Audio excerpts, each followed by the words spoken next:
तर आपण आजच्या सत्राला सुरुवात करूयात. तर मागच्या वेळेला जो एक्सरसाइज दिला होता त्याच्याबद्दल काय अभ्यास करून आलायत का आणि कोणी काही सांगू शकेल का? एक प्रश्न दिला होता, आठवतोय का प्रश्न?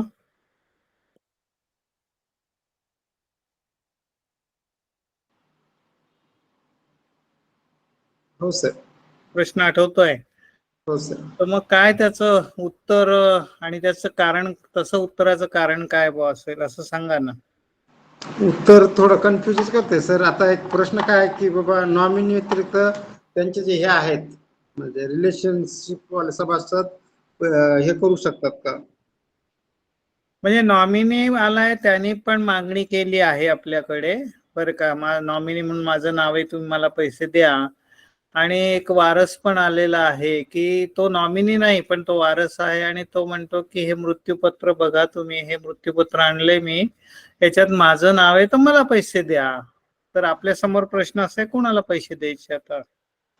बँक, असं मला वाटतं सर, बँक प्राधान्य नॉमिनीवाल्याला देईल. पण जेव्हा ते दोघांचे हे होईल, जेव्हा कोर्टात प्रकरण जाईल, जेव्हा कोर्टातून सबळ पुरावे भेटतील की बाबा हे रक्ताचं जे नाते आहे, हकदार तोच आहे, तेव्हा बँक विचार करेल त्या व्यक्तीवर. नाही पण आता हे कोर्टात गेलं तर आपल्याला निर्णय घ्यायची वेळी तर काय करावं? आपण निर्णय घ्यायचा. त्यांना काय सांगायचं, कोर्टात जा. आपण तर नॉमिनीचा विचार करतो बँकवाले. मग नॉमिनीला देऊ ना सर आपण. म्हणजे तुमच्या मताने नॉमिनीला द्यायला पाहिजे, बरोबर?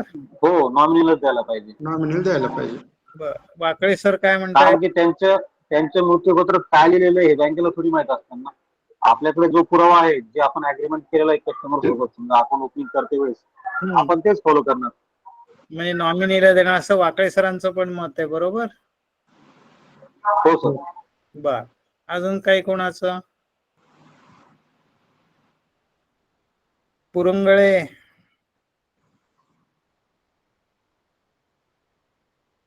काय आहे का मत का नाही? हो आहे ना. बोला मग, काय मत आहे? हा, काय मत आहे, बोला ना.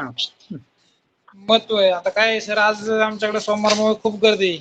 बर, त्यामुळे गर्दी बोलायला एवढी की प्रचंड गर्दी आहे सकाळपासून. बर, ठीक आहे, मग तुम्ही कान द्या फक्त इकडे मग. हा, हो देतो ना. कान द्या फक्त इकडे, ठीक आहे. हो चालतंय सर. चालेल. काय रुपेश कुलकर्णी, काय बोलायचं आहे? काय तुमचं मत या प्रश्नाविषयी? हा, मायक्रोफोन म्यूट आहे तुमचा, मायक्रोफोन ऑन करा ना, मायक्रोफोन ऑन करा. हो सर. बोला. मृत्यूपत्राबद्दल नाही जास्त माहिती, पण मला असं वाटतं की नॉमिनी आपल्याला जे आहे खात्याला तर त्यालाच दिलं पाहिजे. आणि मृत्यूपत्राचा विचार जो आहे, तर समजा घर आहे किंवा स्थावर मालमत्ता की ज्याला, तर त्याच्यासाठी त्याचा उपयोग केला पाहिजे.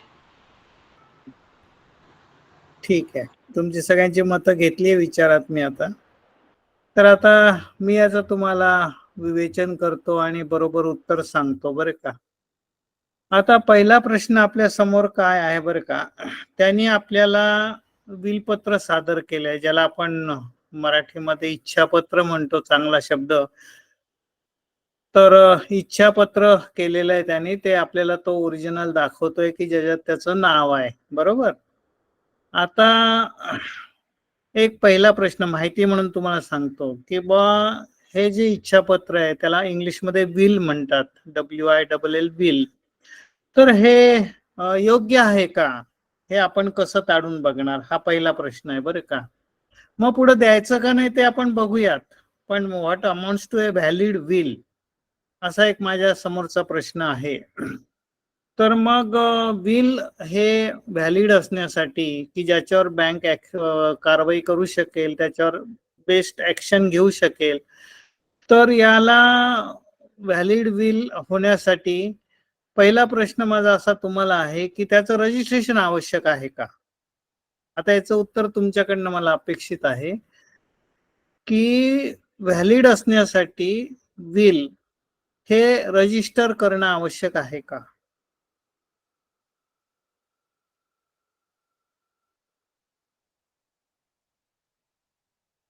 येस पिसुरे साहेब. आपलं मृत्यू प्रमाणपत्र का? नाही, मृत्यूपत्र ज्याला आपण मराठीत म्हणतो ना, तर ते योग्य आहे, म्हणजे ज्याच्यावर आपल्याला कारवाई करता येईल असं योग्य आहे, व्हॅलिड आहे, त्याच्यासाठी ते रजिस्टर असणं आवश्यक आहे का? हो ना सर, त्याशिवाय कन्फर्मेशन भेटणारच नाही आपल्याला. बर, ते तुमचं म्हणणं रजिस्ट्रेशन आवश्यक आहे. आवश्यक. बर, त्याला स्टॅम्प पेपर लावणं आवश्यक आहे का? बँकेकडे हो लावणं गरजेचं आहे सर. स्टॅम्प पेपर हा कंपल्सरी असणार आहे. बर, अजून काय आवश्यक आहे? स्टॅम्प पेपर आणि मृत्यू प्रमाणपत्र, ज्याच्या मृत्यू प्रमाणपत्रानुसार ज्याने तू दाखल करतोय त्याचं नातं जे आहे ते आपल्याला हे करावं लागेल, पडताळणी करावं लागणार. बर, आता मी जी माहिती सांगतो ती लक्षपूर्वक ऐका बरं का. म्हणजे तुमच्या मनात जे काही गोंधळ आहे, संभ्रम आहे, गैरसमज आहेत, ते सगळे दूर होणं आवश्यक आहे बरं का. मृत्यूपत्र हे व्हॅलिड असण्यासाठी पहिली गोष्ट ते रजिस्टरच असलं पाहिजे असं कायद्यानं बंधन नाही. पहिली गोष्ट लक्षात ठेवायचं. रजिस्टर करता येतं पण ते ऑप्शनल आहे. पण रजिस्ट्रेशन नाही म्हणून ते व्हॅलिड विल नाही असं कायदा म्हणत नाही. एक गोष्ट. दुसरी गोष्ट, विल मृत्यूपत्र हे साध्या कागदावर केलं तरीही ते कायदेशीर असतं, त्याला स्टॅम्प पेपरची आवश्यकता नाही. हा दुसरा मुद्दा. मग आता आवश्यक काय आहे? तर किमान 2 साक्षीदार त्या मृत्यूपत्राला आवश्यक आहेत.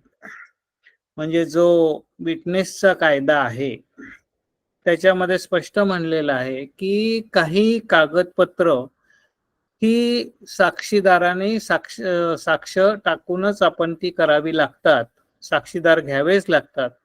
आणि ज्या ठिकाणी साक्षीदार घ्यावे लागतात तेथे किमान 2 साक्षीदार आवश्यक आहेत.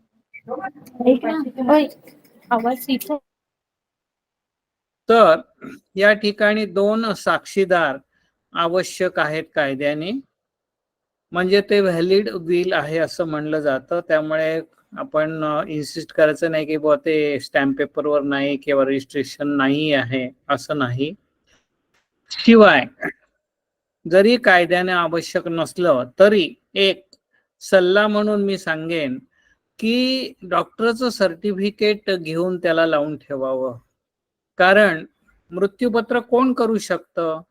जो सक्षम आहे, म्हणजे जो पागल आदमी नाही आहे, ज्याला सेन्स आहे, जो सज्ञान आहे, तो मृत्यूपत्र आपल्या स्वकष्टार्जित इस्टेटीचं मृत्यूपत्र करू शकतो.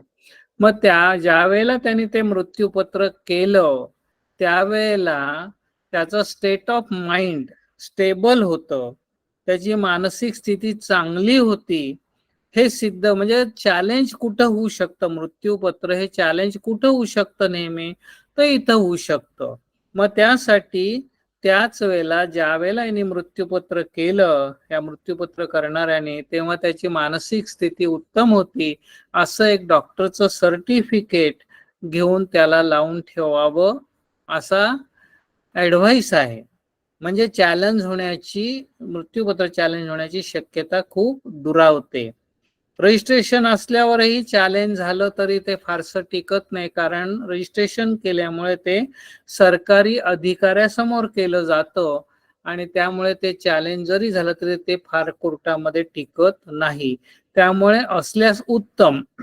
त्याचा तोटा फक्त एवढाच आहे की जर पहिलं मृत्यूपत्र हे मृत्यूपत्र करणाऱ्यांनी रजिस्टर केलं असेल तर त्याच्यानंतरच केलेलं मृत्यूपत्र, कारण त्याला परत बदलता येतं बरं का मृत्यूपत्र, नॉमिनी जसा बदलता येतं तसं मृत्यूपत्रही बदलता येतं. तर नंतर केलेलं, ज्याला सबसिक्वेंट विल म्हणतात, ते केलेलं विल पण रजिस्टरच करावं लागतं. अन्यथा ते दुसरं विल जर रजिस्टर केलं नाही तर पहिलं कॅन्सल होत नाही आणि पहिलंच अंमलात येतं. त्याच्यामुळे त्याचा उद्देश, विल बदलण्याचा उद्देश सफल होत नाही. हा त्यातला थोडासा तोटा आहे. अजून एक फायदा काय आहे, समजा ओरिजिनल विल हरवलंच तर आपल्याला रजिस्टर ऑफिस मधनं त्याची सर्टिफाईड कॉपी मिळू शकते आणि त्याच्यात मग अडचण येत नाही की बाबा बिल हरवलं तर आता काहीच करता येत नाही, असं काही होणार नाही. त्याच्यामुळे एक लक्षात घ्यायचं की व्हॅलिड विल असलं पाहिजे. पण तरी सुद्धा हे आपल्या माहितीसाठी, पण तरी सुद्धा आपण ते विल घेऊन त्याच्यावर कार्यवाही करू शकत नाही, कारण आपल्याला माहिती नाही कोणतं विल. जसं नॉमिनीच्या बाबतीत आहे की मृत्यूच्या पूर्वी सर्वात शेवटी केलेलं नॉमिनेशन हे वैध असतं, हे व्हॅलिड असतं आणि त्याच्याप्रमाणे त्या नॉमिनीला बँकेने पैसे द्यायचे असतात. पहिले किती नॉमिनेशन केले असेल तरी ते आपोआप रद्दबातल होतात. तसंच मृत्यूपत्राच्या बाबतीतही मृत्यूपूर्वी सर्वात शेवटी केलेलं मृत्यूपत्र हे कायदेशीर असतं, त्याच्यावरच आपल्याला कारवाई करावी लागते आणि त्याच्यामुळे हे लक्षात ठेवायचं. पण आपल्याला काय माहिती बँकेला की हेच सगळ्यात शेवटी केलेलं मृत्यूपत्र आहे का नाही, हे आपल्याला असं काही पडताळणी करता येणार नाही.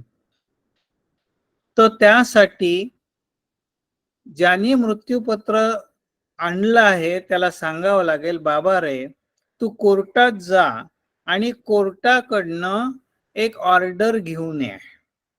त्या ऑर्डरला म्हणतात प्रोबेट. त्या ऑर्डरला म्हणतात प्रोबेट. प्रोबेटची व्याख्या काय फार सुंदर आहे बघा, ही लक्षात ठेवायची आपल्याला. Probate is a official confirmation of the will by court. म्हणजे हे मृत्यूपत्र खरं आहे, याच्यावर बँकेने कारवाई करायला याच्याप्रमाणे हरकत नाही, अशा प्रकारचं एक पत्र कोर्टाच्या सहीनं दिलं जातं. ओरिजिनल बिल कोर्टाकडे ठेवलं जातं आणि त्याची सर्टिफाईड कॉपी कोर्टाच्या सहीनं त्या मागणीदाराला दिली जाते, जी त्याने बँकेकडं दाखल करायची आहे. तर ते कोर्टाची प्रोबेटची ऑर्डर आणि सर्टिफाईड कॉपी, त्या प्रोबेटच्या ऑर्डरमध्ये ज्याचं नाव लिहिलं असेल त्याला बँकेला पैसे द्यावे लागतात, हे लक्षात ठेवायचं आहे. त्यामुळे मृत्यूपत्रावर आपण डायरेक्ट कुठलीही कारवाई करू शकत नाही, त्याला कोर्टाकडनं प्रोबेटची ऑर्डर आणावी लागते, हे लक्षात घ्या. आता आपला मूळ प्रश्न जो आहे, नॉमिनीला पैसे द्यायचे का बिल मध्ये ज्याचं नाव लिहिलंय त्याला पैसे द्यायचे. आता एक तुम्हाला साधा प्रश्न मी विचारतो, त्याचं उत्तर तुम्ही द्या, म्हणजे माझ्या प्रश्नाचं जर तुम्हालाच देता येईल. बघा, एक व्यक्ती आहे, म्हणजे ए पर्सन आहे, ए आहे, त्याला 2 मुलं आहेत, बी आणि सी, बरं का. तर या ए ने मृत्यूपत्र केलं आणि त्यांनी त्याची स्वकष्टार्जित संपत्ती ही बी मुलाच्या नावावर केली, कारण बी मुलांनी त्यांचा सांभाळ केला असं गृहीत धरा आणि सी मुलगा काही त्याला विचारत नव्हता, बीने त्याला सांभाळलं सगळं शेवटपर्यंत, म्हणून त्याने मृत्यूपत्राद्वारे त्याची सगळी संपत्ती बी च्या नावानं केली, बर का. तर या केसमध्ये या ए ची मालमत्ता कोणाला मिळेल? बी आणि सी दोघांना मिळेल का फक्त बी ला मिळेल? बी ला मिळेल. फक्त बी ला मिळेल. हो. सी त्याचा मुलगा आहे की नाही मला सांगा. जर त्यांनी मृत्यूपत्र केलं नसतं तर काय झालं असतं? दोघांना मिळाले असेल. हा, वारसा हक्काने दोघांना 50-50% मिळाले असते, बरोबर आहे की नाही. परंतु विल केल्यामुळे तो जरी मुलगा असला, त्याचा कायदेशीर वारस असला, तरी सुद्धा त्याला संपत्तीत वाटा मिळणार नाही. म्हणजे याचा अर्थ काय झाला सांगा, वारस कायद्यापेक्षा सुद्धा मृत्यूपत्र हे श्रेष्ठ आहे. बरोबर आहे का? हे आर्ग्युमेंट तुम्हाला पटतंय का? हो, बरोबर आहे. मग तुमचं नॉमिनेशन की झाड की पत्ती हो. म्हणजे जर वारस कायद्यापेक्षा मृत्यूपत्र श्रेष्ठ आहे तर नॉमिनेशन पेक्षा निश्चित श्रेष्ठ आहे. आणि म्हणून इंग्लिश मध्ये एक फार छान वाक्य आहे, ते लक्षात ठेवायचंय. Will always prevails over nomination. Will हे नॉमिनेशन पेक्षा वरचढ आहे नेहमी, हे लक्षात ठेवायचंय. आणि म्हणून या ठिकाणी आपल्याला नॉमिनीला पैसे न देता आपल्याला मृत्यूपत्रात ज्याचं नाव आहे त्याला पैसे द्यावे लागतील. अर्थात नुसतं मृत्यूपत्र पाहून नाही, तर तो जेव्हा कोर्टाकडून प्रोबेटची ऑर्डर आपल्याला दाखवेल त्यावेळेला आपण त्याला ते पैसे दावा करून द्यायचे आहेत. आलं लक्षामध्ये पूर्ण विषय आता? सर सर एक माझा एक प्रश्न आहे. हा, मृत्यूपत्रामध्ये ज्याचं नाव वगैरे असतं समजा, आणि आपण जर अगोदरच जर त्या नॉमिनीला जर पैसे दिले असतील बँकेने, तर अशा वेळेस काय करायचं? खूप चांगला प्रश्न विचारलाय तुम्ही. त्याच्यासाठी जेव्हा आपण नॉमिनीला क्लेम मंजूर करणार आणि पैसे देणार, त्याच्या आधी त्याच्याकडनं जो अर्ज घ्यायचा त्याच्यामध्ये 3 गोष्टी आल्याच पाहिजेत बरं का. त्या अर्जामध्ये 3 गोष्टी आल्या पाहिजे. कुठल्या? तर आम्ही जो मयत आहे त्या मयताने कुठल्याही प्रकारे मृत्यूपत्र आमच्या माहितीप्रमाणे कुठल्याही प्रकारचं मृत्यूपत्र केलेलं नाही. आम्ही सर्व ठिकाणी घरी लॉकरमध्ये शोध घेतला असता कुठेही आम्हाला मृत्यूपत्र आढळून आलेलं नाही. हे पहिलं लिहून घ्यायचं. दुसरी गोष्ट लिहून घ्यायची, आमच्यापैकी कोणीही कोर्टामध्ये कायदेशीर याला लीगल रिप्रेझेंटेशन म्हणतात, कायदेशीर प्रपत्र मिळवण्यासाठी अर्ज केलेला नाही. नाहीतर तुम्ही पैसे देऊन टाकायचे आणि तिकडून काही सक्सेशन सर्टिफिकेट किंवा लेटर ऑफ ऍडमिशन घेऊन कोणी आला तर कोर्टाचा अवमान होईल. त्यामुळे त्यालाही पैसे द्यावे लागतील, बँकेचं नुकसान होईल.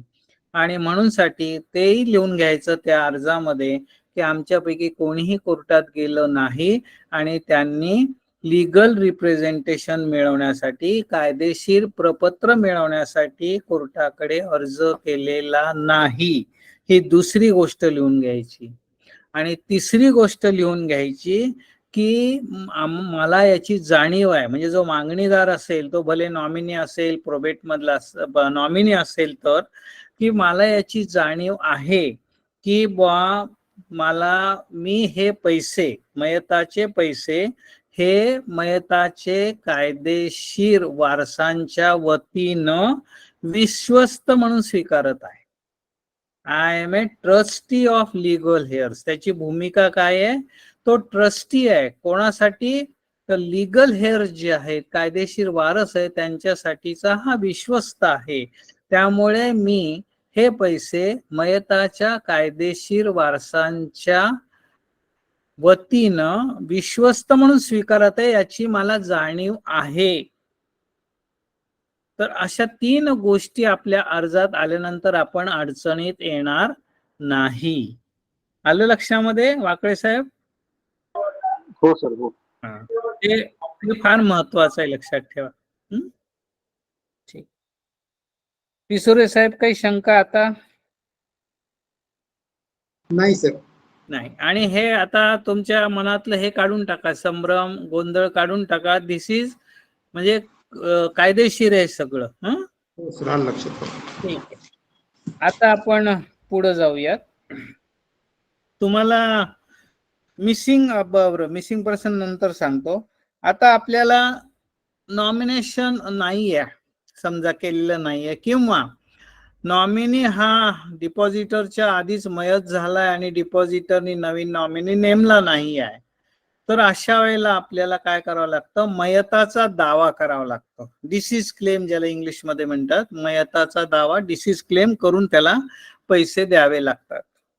बँक 2 प्रकारे मयताचा दावा मंजूर करून पैसे देते, डिसीज क्लेम मंजूर करून पैसे देते.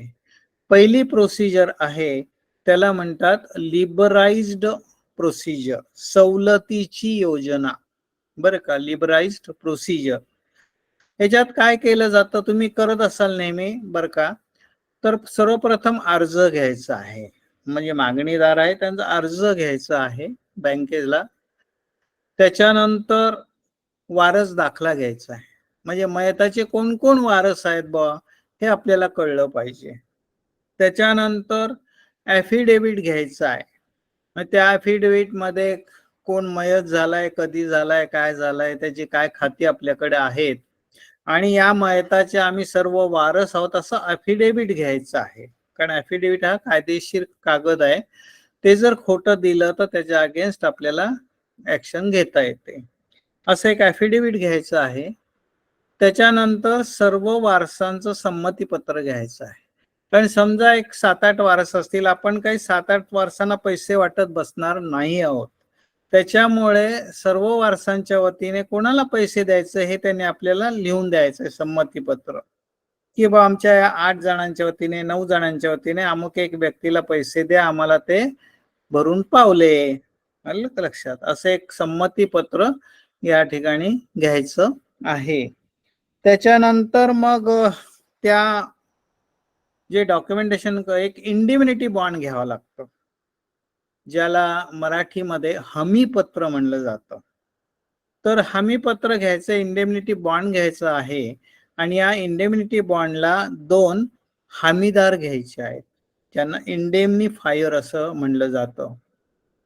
आता लक्षात ठेवा की आपण लोनला जसे हे घेतो ना गॅरेंटर्स, तसे हे इंडेमनिटी बॉन्डला हमीदार असतात.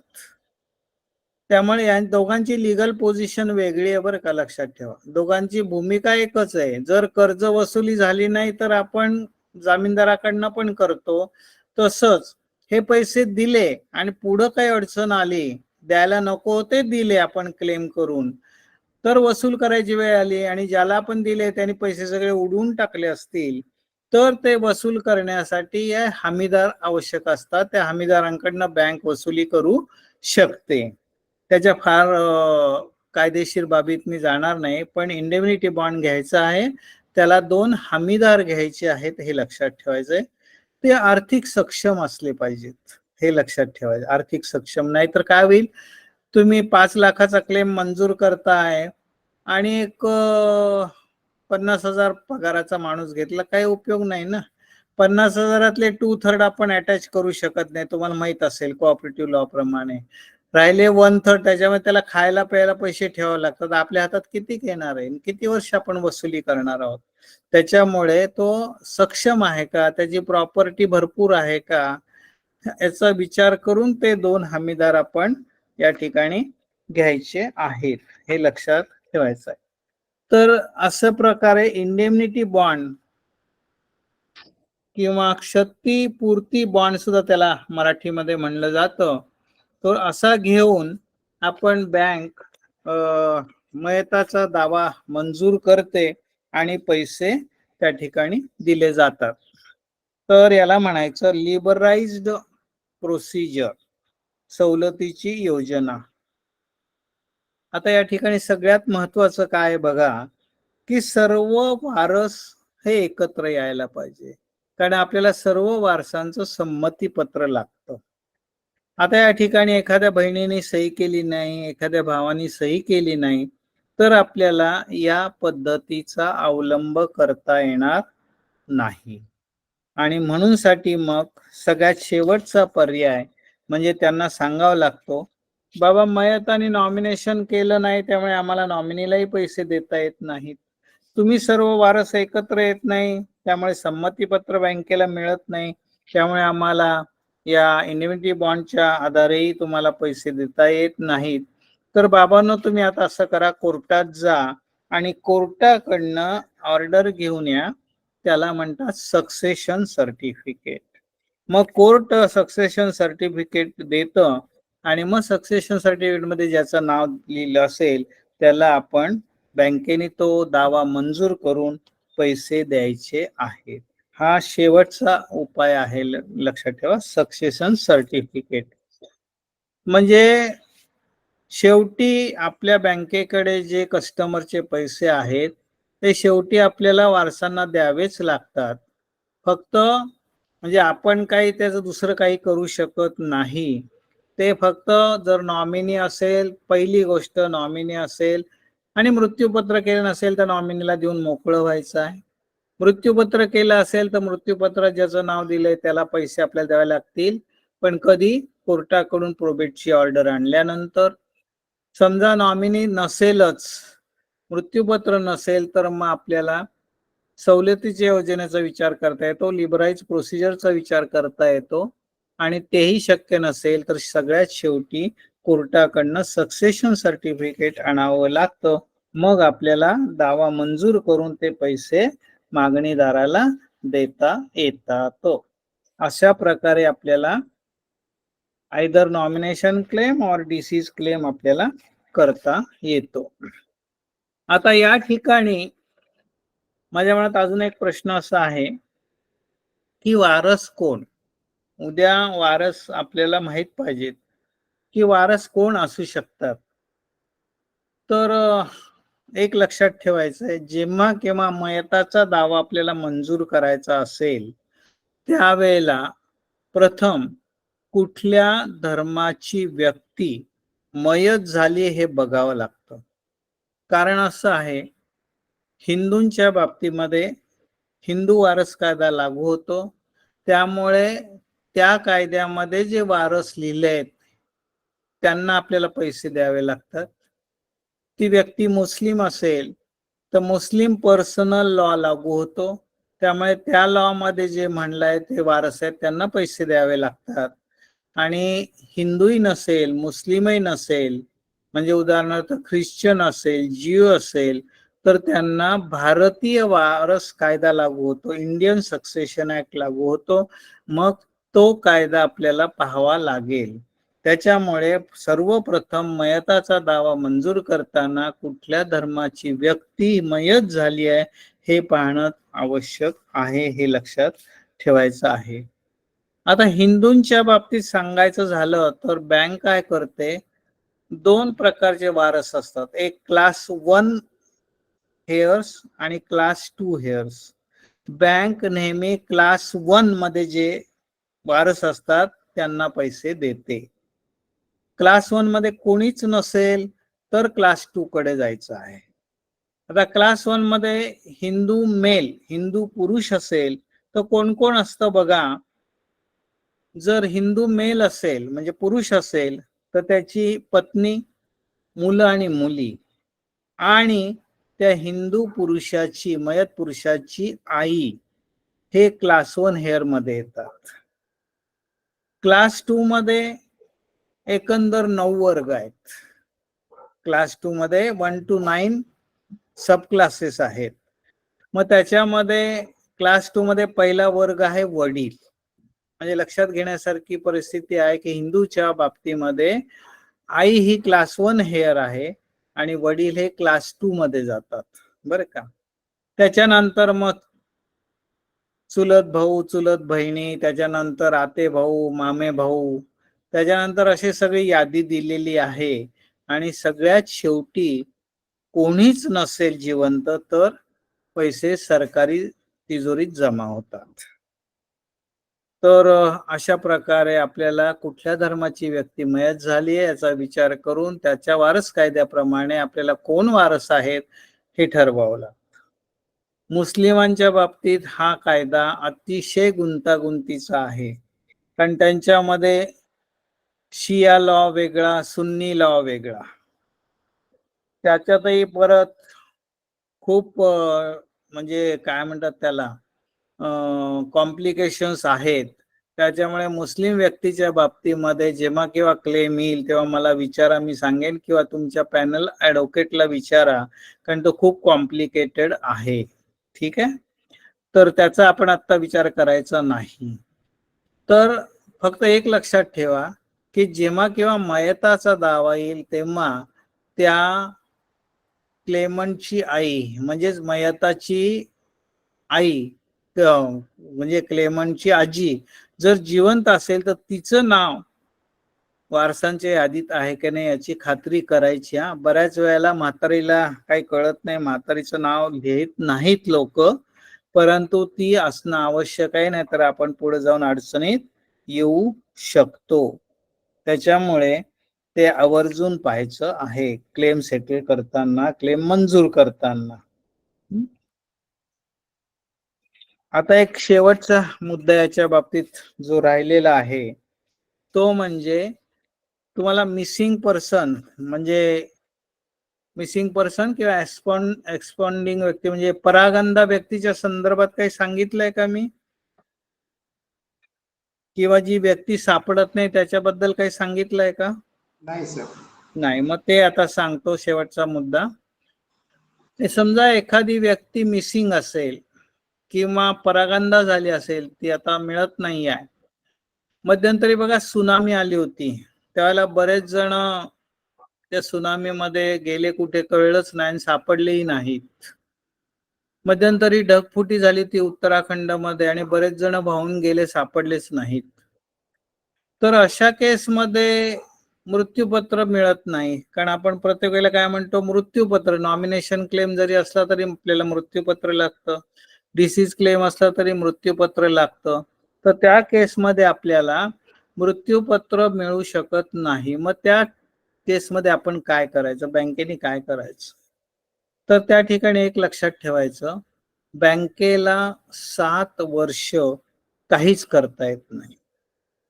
7 वर्ष कुठून मोजायचे? तर डेट ऑफ FIR पासून. म्हणजे त्याच्या वारसांना काय करावं लागतं, पोलिसांकडे FIR रिपोर्ट करावा लागतो की बुवा अमुक एक व्यक्ती सापडत नाहीये, परागंदा आहे किंवा मिसिंग आहे, बरे का. मग पोलीस त्याचा शोध घेण्याचा वगैरे प्रयत्न करतात, कोर्टाकडे रिपोर्ट सादर करतात वगैरे वगैरे. पण त्या डेट ऑफ FIR पासून 7 वर्ष काहीही करता येत नाही बँकेला. 7 वर्षानंतर त्या माणसाने कोर्टात जायचं आहे, मागणीदाराने कोर्टात जायचं आहे आणि कोर्टाकडनं एक सर्टिफिकेट आणायचं आहे. त्या सर्टिफिकेटचं नाव आहे प्रिझम्पशन ऑफ डेथ सर्टिफिकेट. म्हणजे सदर व्यक्ती मृत्यू पावली आहे असं गृहीत धरलं जातं कोर्टाकडून आणि तसं एक सर्टिफिकेट बँकेला दिलं जातं मागणीदाराकडून. ओके. ते सर्टिफिकेट मिळाल्यानंतर मग तो नॉमिनेशनचा दावा असेल किंवा मयताचा दावा असेल, तो त्याप्रमाणे तो सेटल करायचा आहे. पण यामध्ये प्रत्येक वेळेला इंडिमिनिटी बॉन्ड घ्यायचाच आहे, कारण या ठिकाणी आपल्याकडे मृत्यू दाखला नाही आहे, त्याच्यामुळे इंडिमिनिटी बॉन्ड प्रत्येक वेळेला घ्यायचा आहे. मग दावा मंजूर करायचा आहे, भले तो नॉमिनेशनचा दावा असेल किंवा मयत दावा असेल, कोर्टाच्या ऑर्डर प्रमाणे असेल तरी सुद्धा इंडिमिनिटी बॉन्ड घ्यायचा आहे आणि मग तो दावा मंजूर करून पैसे मागणीदाराला द्यायचे आहेत. तर ही प्रोसिजर त्या मिसिंग पर्सनच्या बाबतीमध्ये आहे, हे लक्षात ठेवायचं आहे. याच्यावर कशा प्रकारचा प्रश्न परीक्षेत येऊ शकतो बघा, दीर्घोत्तरी प्रश्न जर विचारला की अमुक एक व्यक्ती सापडत नाहीये, मिसिंग आहे, त्याचं बँकेकडं खातं आहे आणि त्याच्यामध्ये 5 लाख रुपये पडलेले आहेत आणि त्याचे वारस तुम्हाला पैसे मागायला आलेले आहेत, तर बँकेने काय कार्यपद्धती अवलंबावी, असा एखादा 5 मार्काचा प्रश्न येऊ शकतो, हे लक्षात घ्या. म्हणून ही प्रोसिजर तुम्हाला डिटेलमध्ये सांगितलेली आहे. आतापर्यंतची आपण जी माहिती दिली त्याच्याबद्दल काही शंका असेल तर विचारा, काही अडचण असेल तर विचारा. त्याच्यानंतर मग आपण लॉकरचं क्लेम बद्दल बघणार आहोत, कारण लॉकरच्या क्लेमची प्रोसिजर थोडी डिपॉझिट पेक्षा वेगळी आहे.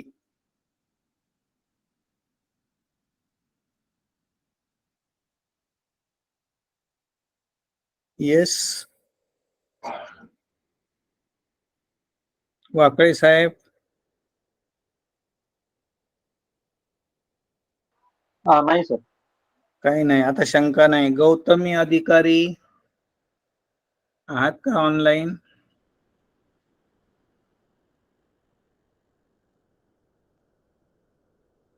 रुपेश कुलकर्णी,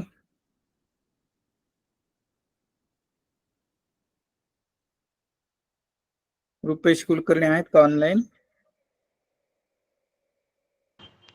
हो सर, सॉरी सर. बर, काही अडचण, काही शंका आतापर्यंत जी माहिती सांगितली त्याच्यामध्ये? नाही सर. कळला सगळा विषय? हो सर. परीक्षेत प्रश्न आला तर उत्तर लिहिता येईल? हो सर. उत्तर बाप. आता मग आपण लॉकरच्या क्लेम सेटलमेंट कडे जाऊयात, कारण लॉकरची थोडीशी पद्धत वेगळी आहे. लॉकरच्या समजा एक लॉकर आपण भाड्याने दिलेला आहे आणि तो सिंगल हायरर आहे, एकानेच लॉकर घेतलेला आहे, ज्याला सोल हायरर म्हणलं जातं. एकट्याच्या नावाने लॉकर घेतलाय आणि त्याने नॉमिनेशन केलेलं आहे आणि तो जो आहे लॉकर घेणारा तो मयत झाला आहे. तर जेव्हा लॉकरचा क्लेम सेटल करायचा, डिपॉझिटच्या बाबतीत काही नाही, दावा मंजूर करायचा आणि डिपॉझिटचे पैसे द्यायचे म्हणजे विषय संपतो. लॉकरच्या बाबतीमध्ये दोन भाग आहेत, लक्षात ठेवा. लॉकरच्या बाबतीमध्ये त्याला लॉकर पाशी म्हणजे ऍक्सेस देणं म्हणतात, ज्याला लॉकर पाशी जाऊ देणं, लॉकर उघडू देणं, याला म्हणतात ऍक्सेस देणं. ऍक्सेस देऊन मग त्यातले ज्या काही वस्तू निघतील, कारण त्यात काय माहित नाही, डिपॉझिट मध्ये माहित असतं किती रक्कम आहे, लॉकर मध्ये काय हे बँकेलाही माहित नसतं आणि त्यालाही माहित नसतं, बरोबर आहे की नाही. म्हणून आतमध्ये ज्या वस्तू आहेत त्यांची यादी करावी लागते, त्याला इन्व्हेंटरी घेणं असं म्हणलं जातं. तर ही इन्व्हेंटरी घ्यावी लागते. त्या इन्व्हेंटरीसाठी ठराविक फॉर्म आहे कायद्यामध्ये, त्या फॉर्म मध्ये इन्व्हेंटरी घ्यायची आणि कुठल्या कुठल्या वस्तू सापडल्या ते त्याच्यात लिहावं लागतं. ही इन्व्हेंटरी घेताना ही कोणाच्या समक्ष घ्यायची आहे, तर त्या लॉकरचा नॉमिनी, त्याच्यानंतर 2 पंच आणि बँकेचा अधिकारी यांच्या समक्ष ही इन्व्हेंटरी घ्यायची आहे. त्या इन्व्हेंटरी फॉर्म मध्ये सगळ्या वस्तूंची यादी लिहायची आहे, काय काय सापडलं ते, आणि त्याच्यावर सह्या घ्यायच्या आहेत.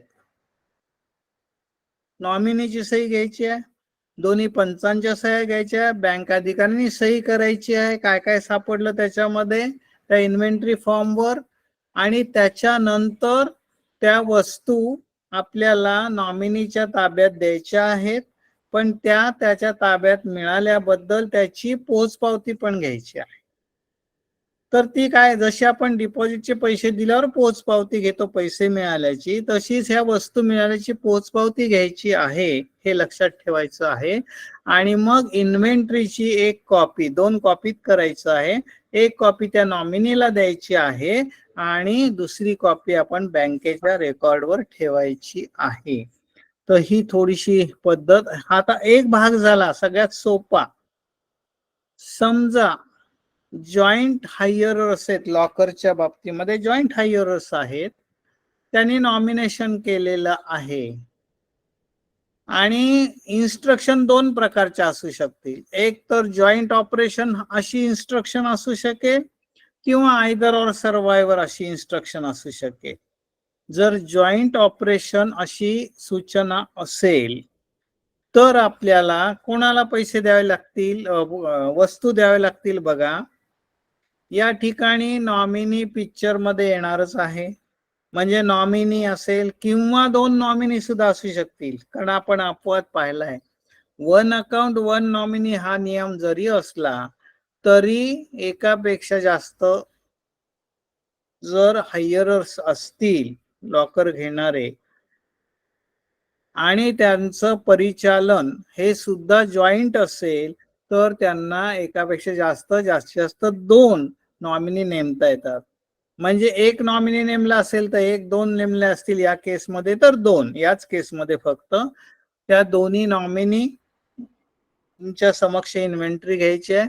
2 पंच, बँकेचा अधिकारी आणि सर्व्हायव्हर्स जे मागं राहिलेले आहेत लॉकर होल्डर्स, ते सर्व्हायव्हर्स या सर्वांच्या समक्ष ते लॉकर उघडायचं आहे.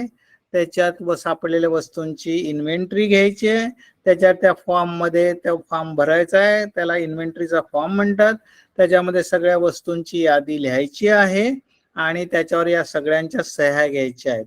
2 पंच, नॉमिनी 1 असेल किंवा 2 असतील या ठिकाणी, त्याच्यानंतर बँक अधिकारी आणि सर्वायव्हर्स या सगळ्यांच्या सह्या घ्यायच्या आहेत आणि मग त्यांच्या वस्तू ताब्यात देऊन त्यांची पोहोच पावती बँकेकडे घ्यायची आहे आणि एक इन्व्हेंटरीची कॉपी त्यांना द्यायची आहे, एक आपल्या बँकेच्या रेकॉर्डवर ठेवायची आहे. बरं का, हे झालं जॉईंट हायरर्स आहेत आणि ऑपरेशन पण जॉईंट आहे, दुसरी केस. आता तिसऱ्या केसमध्ये जॉईंट हायरर्स आहे पण ऑपरेशन आयदर ऑर सर्वायव्हर आहे. मग या केसमध्ये काय करावं लागतं, तर नेहमीप्रमाणे ऍप्लिकेशन घ्यायचं, सगळ्यांनी यायचंय, मग लॉकर उघडायचं आहे, त्याला ऍक्सेस देणं म्हणतात. आता कोणासमक्ष करायचं आहे, तर जो सर्वायव्हर आहे, कारण इन्स्ट्रक्शन आपल्याला सर्वायव्हरशिपची आहे, बरोबर आहे. तरी पण इथे नॉमिनीला बोलवायचं आहे बरं का. कारण का, मी तुम्हाला एक वाक्य सांगितलंय ते आठवतंय का बघा. Survivorship clause is applicable on maturity only. आता मला सांगा, फिक्स डिपॉझिटला जशी मॅच्युरिटीची डेट असते तशी लॉकरला असते का? लॉकरला मॅच्युरिटी डेट असते का? नसते. नसते. मग या ठिकाणी आपल्याला लक्षात ठेवायचंय की हा सर्वायव्हरशिप क्लॉज जर मॅच्युरिटीला फक्त ऍप्लिकेबल असेल आणि याला जर मॅच्युरिटी नाही तर या ठिकाणी सुद्धा नॉमिनीला बोलवावं लागेल, लक्षात ठेवा. म्हणून कोणासमक्ष इन्व्हेंटरी घ्यायची, तर नॉमिनी, सर्वायव्हर, दोन पंच आणि बँक अधिकारी यांच्या समक्ष ती इन्व्हेंटरी घ्यायची आहे. त्याच्यात ती यादी सगळी लिहायची, या सगळ्यांच्या सह्या घ्यायच्या आहेत आणि मग त्यांची पोहोच पावती घेऊन त्या वस्तू त्यांच्या ताब्यात द्यायच्या आहेत. एक इन्व्हेंटरीची कॉपी द्यायची आहे आणि एक बँकेच्या रेकॉर्डवर ठेवायची आहे. त्यामुळे थोडस लॉकरच्या बाबतीतली प्रोसिजर अशी त्यामुळं वेगळी आहे. येते लक्षामध्ये लॉकरच्या बाबतीमध्ये काही शंका?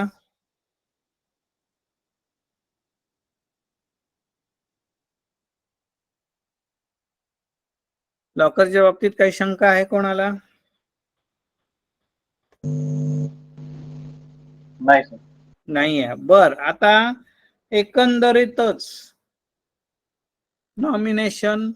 नॉमिनेशनचे नियम,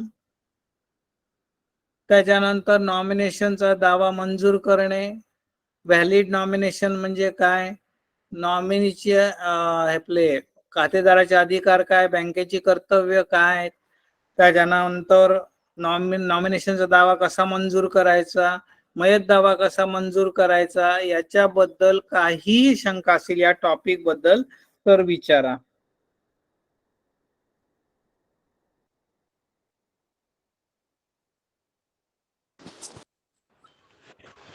हॅलो सर. हा बोला. समजा जॉईंट नॉमिनी आहे, जॉईंटली ऍक्सेस आहे आणि एक मयत झालाय समजा, तर मग आपण त्या लॉकरचा ऍक्सेस किंवा इन्व्हेंटरी घेऊन ते देतो त्यांना, तर मग ते आपण जो दुसरा जॉईंट आहे त्याला द्यायचं की नॉमिनीला द्यायचं, कोणाकडे द्यायचं ते? नाही नाही, एक लक्षात घ्या, मला नीट तुमचा आता प्रश्न आपण रिडिफाईन करू तुमचा, बरं का. मला पहिला प्रश्न उत्तर सांगा की जे लॉकर घेतलंय त्याला किती जणांनी घेतलंय, किती हायरर आहेत? 2 जण आहेत. 2 जण आहेत. बर, त्यांनी सूचना काय दिली आहे? आयदर ऑर सर्वायव्हर आहे का जॉईंट आहे? जॉईंटली आहे. जॉईंटली आहे. जॉईंटलीच्या बाबतीमध्ये तुम्हाला काय सांगितलं मी की एक असू शकेल किंवा 2 नॉमिनी असू शकतील या ठिकाणी, बरोबर. आता जर एक नॉमिनी असेल तर 1, 2 असेल तर दोन्ही नॉमिनींना पण बोलवायचं आहे. जो सर्वायव्हर आहे त्यालाही बोलवायचं आहे. 2 पंच आणि बँक अधिकारी या सगळ्यांच्या समक्ष ती इन्व्हेंटरी घ्यायची आहे आणि मग ते आपण ते एक्नॉलेजमेंट घेऊन त्या वस्तू ताब्यात द्यायच्या आहेत. ठीक आहे. आता याचा दुसरा ते ताब्यात कोणाच्या द्यायच्या, सर्वायव्हरच्या की नॉमिनीच्या? दोघांना जॉईंट आपण डिपॉझिटचं काय करतो, संयुक्त पेमेंट करतो की नाही? डिपॉझिटला तुम्ही सांगा की डिपॉझिट असेल तर संयुक्त पेमेंट करतो ना, जर जॉईंट द्यायचं असेल तर, संयुक्त पेमेंट करतो. तसं हे संयुक्तपणे दोघांना द्यायचं आणि दोघांची सही घ्यायची, ताब्यात मिळाल्याची. आलं लक्षात? हो हो हो. आणि काही? सर लॉकर जर बँकेतून चोरीला गेलं, लॉकर मधलं, लॉकरच बँकेचं चोरीला गेलं, लॉकरच्या लॉकर हो एटीएम मशीन नेतात बाबा उचलून. लॉकर हा. नेलं तुम्ही ऐकलं नाही कधी? छोटा असेल लॉकर समजा नेला तर आपण खातेदाराला काय सांगणार? नाही, त्याच्यामध्ये तो काय कशा काय आपण त्याच्या वस्तू वगैरे तपशील कसं काय सांगणार? एक लक्षात घ्या, आता नवीन 2021 साली आरबीआयचं सर्क्युलर आलंय नवीन लॉकरच्या संदर्भामध्ये. मुळामध्ये लॉकर म्हणजे तुम्ही चोरी म्हणताय, मी म्हणतो पूर आला बर का, नुकसान झालं, इमारत पडली, हे होऊ शकतं बरं का. पण लॉकर एवढं मोठं उचलून नेणं अवघड आहे, हे शक्य नाहीये. पण असं होऊ शकतं, पूर आला आहे, वादळ वारा आलाय, अर्थक्वेक झालाय, भूकंप झालाय आणि ते सगळं हे झालंय, तर तुम्ही म्हणता तशी परिस्थिती होऊ शकते. तर त्या केसमध्ये मुळात बँकेवर जबाबदारी टाकली आहे रिझर्व्ह बँकेने की असं काही होऊ नये म्हणून काळजी घ्यायची आहे. म्हणजे त्या इमारतीचं फायर ऑडिट करायचं आहे, म्हणजे आग लागू नये म्हणून. स्ट्रक्चरल ऑडिट करायचंय बँकेने की असं काही होऊ नये म्हणून. चोरी डकैती होऊ नये म्हणून साठी विमा म्हणजे विमा बँकेने उतरायचा आहे आणि असं होऊ नये याच्यासाठी कॅमेरे बसवायचे आहेत, गार्ड ठेवायचा, हे सगळे बँकांवर बंधनकारक आहे, लक्षात घ्या. तरी सुद्धा जर गेलं तर बँकेने त्याला, आता बँकेलाही माहित नाही काय आहे त्याच्यात, बरोबर, हे रिकामही असू शकतं, तर त्या ठिकाणी जे वार्षिक भाडे त्याच्या 100 पट रक्कम बँकेने खातेदाराला द्यायची आहे नुकसान भरपाई म्हणून. म्हणजे वार्षिक समजा 2000 भाडं असेल तर 2000 गुणले 100 एवढी रक्कम त्या खातेदार लॉकर होल्डरला बँकेने नुकसान भरपाई म्हणून द्यायची आहे. ठीक आहे. Okay, thank you. खूप छान प्रश्न विचारला, तुमच्या मनात बरोबर प्रश्न आला. लॉकरच्या बाबतीत बरेच नियम आलेत बरं का. आता बरं 3 वर्ष जर लॉकरचं भाडं भरलं नाही ना, बरं का योगेश, 3 वर्ष लॉकरचं भाडं भरलं नाही तर बँकेला लॉकर ब्रेक ओपन करायचे अधिकार आहेत, लक्षात. आणि 7 वर्ष जरी तो भाडं भरत असला आणि 7 वर्ष ऑपरेट केलं नाही तरी ब्रेक ओपन करण्याचे बँकेला अधिकार आहेत. पण अर्थात त्याची प्रोसिजर आहे, त्याला नोटीस द्यावी लागते, त्याला जाहीर नोटीस द्यावी लागते 2 पेपर मध्ये, आणि मग सगळं काय आहे, व्हिडिओ रेकॉर्डिंग करावं लागतं त्याचं, हे सगळं करावं लागतं, त्याची प्रोसिजर आहे, पण करतायत. मग ह्याच्यासाठी जे चार्जेस लागतात ते कोणी भरायचे? मग तुम्ही एफडी घेत नाही का? लॉकर देताना एफडी नाही घेत? एफडी असते कमी महिने. हो सर, घेतो सर, घेतो. ते एफडी वापरायची ना मग. एफडी असते. म्हणून 3 वर्षाचं भाडं घ्यायची मिनिमम परवानगी आहे. 3 वर्षाचं भाडं आपण ऍडव्हान्स घेतो. काही बँका तर 3 वर्षाचं भाडं प्लस ब्रेक ओपन चार्जेस आधीच घेऊन ठेवतात. तो शहाणपणा करायचा तेवढा, मग तर काय करणार, आहे की नाही. आणि काही प्रश्न? खूप चांगले प्रश्न विचारले, गुड.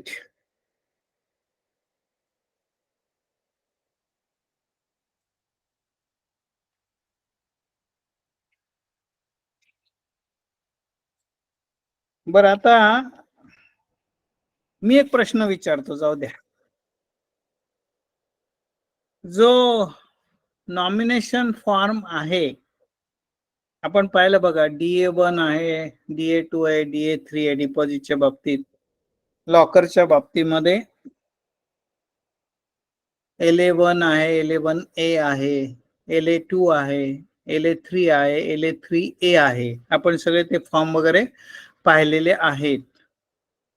तर या नॉमिनेशनच्या फॉर्मवर तो सगळा फॉर्म घेतल्यानंतर साक्षीदार घ्यायचे आहेत का?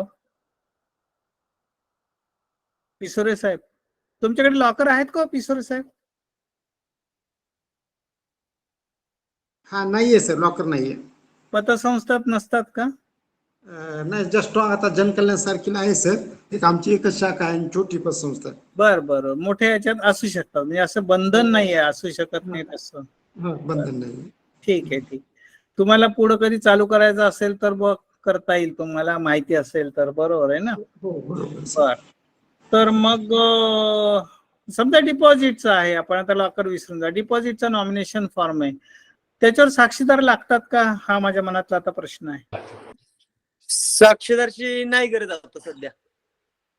नाहीये का? लागायची. नाही आहे. बर. गरज नाही सर, पण आम्ही घेतोय सर, नाही का साक्षीदार. तुम्ही घेता? हो घेतो आम्ही. बर.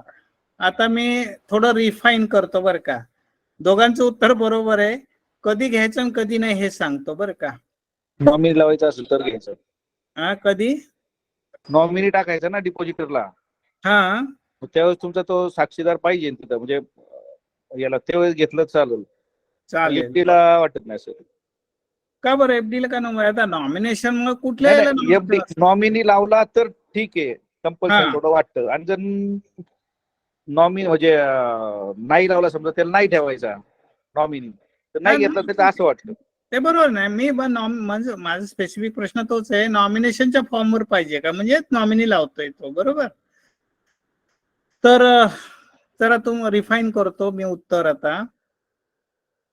जर सही असेल कस्टमरची तर साक्षीदार घेण्याची आवश्यकता नाही, बरं का. पण कस्टमर आपला अंगठे बहात्तर असेल तर मात्र 2 साक्षीदार आवश्यक आहेत, बरं का. अंगठा असल्या तर आपण घेतो की नाही साक्षीदार. तर लक्षात घे, एक मिनिट, नॉमिनेशन फॉर्मवर तो जो सुशिक्षित असेल, सही करत असेल, तर नॉमिनेशन फॉर्मवर साक्षीदार घेण्याची आवश्यकता नाही. पण कस्टमर जर अशिक्षित असेल, तो अंगठा करत असेल, तर अंगठ्याला मात्र 2 नॉमिनेशनच्या फॉर्मवर सुद्धा 2 साक्षीदार घेणं आवश्यक आहे. येस वाकळे साहेब, काही बोलायचं याच्यावर? नाही सर, नाही. बरोबर. Clear आता मनातला गैरसमज दूर झाला का? हो. झाला. हे काय असतात, खूप बारीक बारीक प्रश्न असतात, बारकावे असतात, पण हे आपण कामकाज करताना समोर येऊ शकतात बरं का. म्हणजे असं काही आपण असं हायपोथेटिकल पाहत नाही, हवेत गोळीबार करतोय असं नाही वाटत ना तुम्हाला? नाही सर, येतच ना सर. अशा वेळेस आम्ही हेड ऑफिसला कॉल करतो, अशा वेळेस काही अडचण आली तर. हा, पण आता आपल्याला माहित असेल तर कसं होईल, कॉल करायला नको. किंवा तुम्ही उद्या हेड ऑफिसला, साहेब तुम्ही जर उद्या हेड ऑफिसला गेला तर तुम्हाला सांगावं लागेल ना ब्रांचेसला, बरोबर की नाही? मग तुम्हाला माहिती असणं तर जास्तच चांगलं, बरोबर. कधी कधी ऑडिटरचा प्रॉब्लेम येतो. कधी? ऑडिटरचा ऑडिटरला काय सुद्धा होतं, नॅशनलाइज बँकांचे काही रूल्स वेगळे राहतात, म्हणजे असं मला वाटतं. आणि आपलं आता समजा डिस्क बँक आहे, ह्या बाकी सहकारी क्षेत्रात, तर त्याचे काही काही चेंजेस आहेत थोडे रूल्स. नाही, मी तुम्हाला सांगू का बर का अजय सर, नॉमिनेशन बद्दल कायदा जो आहे तो सहकारी बँकांना तोच आहे, नॅशनल बँकांना आहे, प्रायव्हेट सेक्टर बँकांना, सगळ्यांना तोच आहे. केवायसी असेल, मनी लॉन्ड्रिंग असेल, हे सगळ्या बँकांना सेम आहे, काही फरक नाही आहे, काही नाही. Even post office, share market, KYC होते, काही फरक नाही आहे. फरक कुठे आहे तुम्हाला मी सांगतो. तुमच्याकडे डीसीसी बँक असेल तर ऍग्रीकल्चर फायनान्स जास्त असतो, तो पीएससी थ्रू असतो, डायरेक्ट कमी असतात. एक. दुसरं, रिकव्हरी लॉज जे आहेत, वसुलीचे कायदे, त्यात फरक आहे. नॅशनलाइज बँक किंवा प्रायव्हेट सेक्टर बँक असेल तर त्यांना प्रत्येक वेळेला कोर्टाकडे जावं लागतं. ते काहीच ऍक्शन घेऊ, ते जप्ती करू शकत नाहीत, काहीही करू शकत नाहीत. फक्त सर्फिसी ऍक्ट मध्ये करू शकतात, पण अदरवाईज नाही. प्रत्येक वेळेला कोर्टात जावं लागतं. आपल्याला जसे जप्तीचे अधिकार आहेत तसे त्यांना नाही आहेत. आपण जप्ती करू शकतो बघा, बरोबर आहे की नाही? 101 चा दावा करतो, आपल्याला रिकव्हरी सर्टिफिकेट त्या 101 दाव्यात मिळतं. तर तसं ते नॅशनलाइजला नाही आहे, बरं का. बाकी कुठेही बँकिंग मध्ये फरक नाही बरं, आता कुठंच नाही. कारण आता हे झालं ना, BR ऍक्ट लागू झाला ना आपल्याला पण. फक्त बरोबर आहे. रिकव्हरीमध्ये फरक आहे. हा ऍग्री लोन्स मध्ये थोडा प्रॉब्लेम आहे. ऍग्रिकल्चर लोन्स मध्ये कसं होतं, नॅशनलाइज बँका करतात पण आपल्यासारखं नाही करत. आपल्याला नाबार्डचं स्केल फॉलो करावं लागतं, नाबार्डच्या गाईडलाईन्स फॉलो करावं लागतात. तसं त्यांना थोडंसं नाही आहे. ऍग्रिकल्चर फायनान्स बद्दल थोडंसं आहे. बरोबर आहे तुमचं. नमस्ते सर. हो, तुम्हाला सगळं समजलं आतापर्यंतचा विषय. आपण आता बरं का उद्या हॅलो, एक नमस्ते सर. हा बोला बोला.